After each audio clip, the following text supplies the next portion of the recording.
ई paper leak, बच्चों का लाठीचार्ज, ये ऐसे विषय हैं जिनको माँ बाप आम आदमी सुनना चाहता है। ओपीएस, ओल्ड पेंशन स्कीम, ये सुझाव हमारे कार्यकर्ताओं ने दिए जिनको हम प्रमुखता से उठाना है। मणिपुर, अंतर्राष्ट्रीय खिलाड़ियों का अपमान, किसानों की मृत्यु, मंत्री का चलते हुए चलते आदमी को पीटना और उसके खिलाफ कुछ नहीं होना, मोदी के मंत्री के बेटे के द्वारा किसानों को कुचल के मार देना, उसके खिलाफ मोदी का कोई कार्रवाई न करना, मोदी के एक एमपी के द्वारा महिला खिलाड़ियों का अपमान करना और उसके खिलाफ कोई कार्रवाई न होना, ये ऐसे विषय हैं जो कार्यकर्ताओं से हमको मिल रहे हैं। उन विषयों को लेकर हम जनता के बीच में जाएंगे और जनता में फ़र्क पड़ेगा। आप खुद पत्रकार भाई हैं, आप देख रहे होंगे कि आज से 1.5 साल पहले और आज की कांग्रेस में एक फ़र्क दिखाई दे रहा है।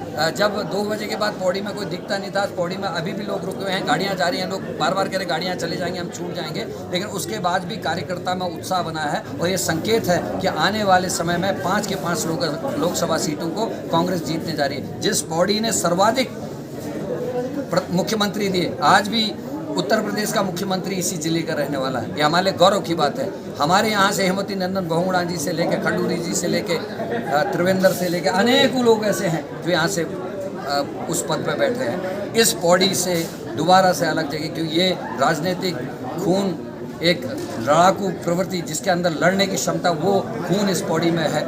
यहाँ से इस गढ़वाल से गौरा देवी से लेकर हमारी तीलू रौतीली से लेकर अनेकों लोग यहाँ से लिए। हमारे पर्यावरणविद बहुगुणा जी हैं, कई लेखक, कई पत्रकार ऐसे हैं जो इस गढ़वाल से निकल के आए हैं। मुझे पूरी उम्मीद है कि उत्तराखंड में कांग्रेस की जो शुरुआत होगी वो इस गढ़वाल लोकसभा सीट से होगी और गढ़वाल लोकसभा सीट का प्रत्याशी जीतेगा और उस जीत के साथ हम इसके साथ लगी हुई 4 लोकसभा सीटों को जीतने का काम करेंगे। आज के कार्यकर्ता सम्मेलन में लोगों का जोश देके मेरा भरोसा बढ़ा है, उम्मीद बढ़ी।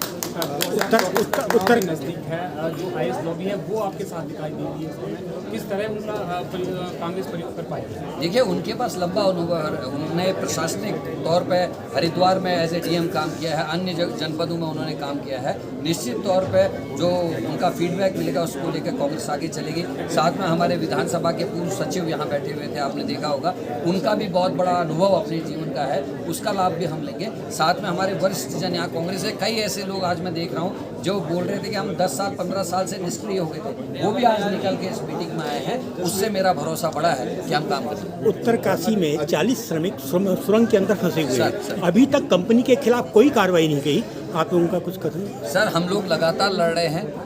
जहां बीजेपी जिसकी सरकार है उसका प्रभारी मंत्री आज 7वें दिन भी वहां नहीं पहुंचा है। हमारी पार्टी की तरफ से हमने मंत्री प्रसाद नैथानी जी, पूर्व कैबिनेट मंत्री जी की ड्यूटी लगाई थी, वो गए, जो कमियां पाई उसको लेकर उन्होंने देहरादून में प्रेस भी की है, हम सुझाव भी दे रहे हैं, हमने दिल्ली भी बात की है, क्योंकि 2 मशीनें खराब हो गई, नाटक हो रहा है, लोग मरने की स्थिति में वहाँ नाटक हो रहा है, प्रभारी मंत्री नहीं आ रहा, प्रदेश का मुख्यमंत्री राजस्थान मध्य प्रदेश में भाषण दे रहा है, चुनावी रैली कर रहा है। ये कैसा? एक बार आपको याद होगा जब बहुगुणा जी हमारे मुख्यमंत्री थे कांग्रेस के, राहुल गांधी का बर्थडे मनाने केक काटने चले गए, तब केदारनाथ में त्रासदी हुई थी, बीजेपी ने हंगामा कर दिया और आज हमारे 40 आदमी मरने की स्थिति में है।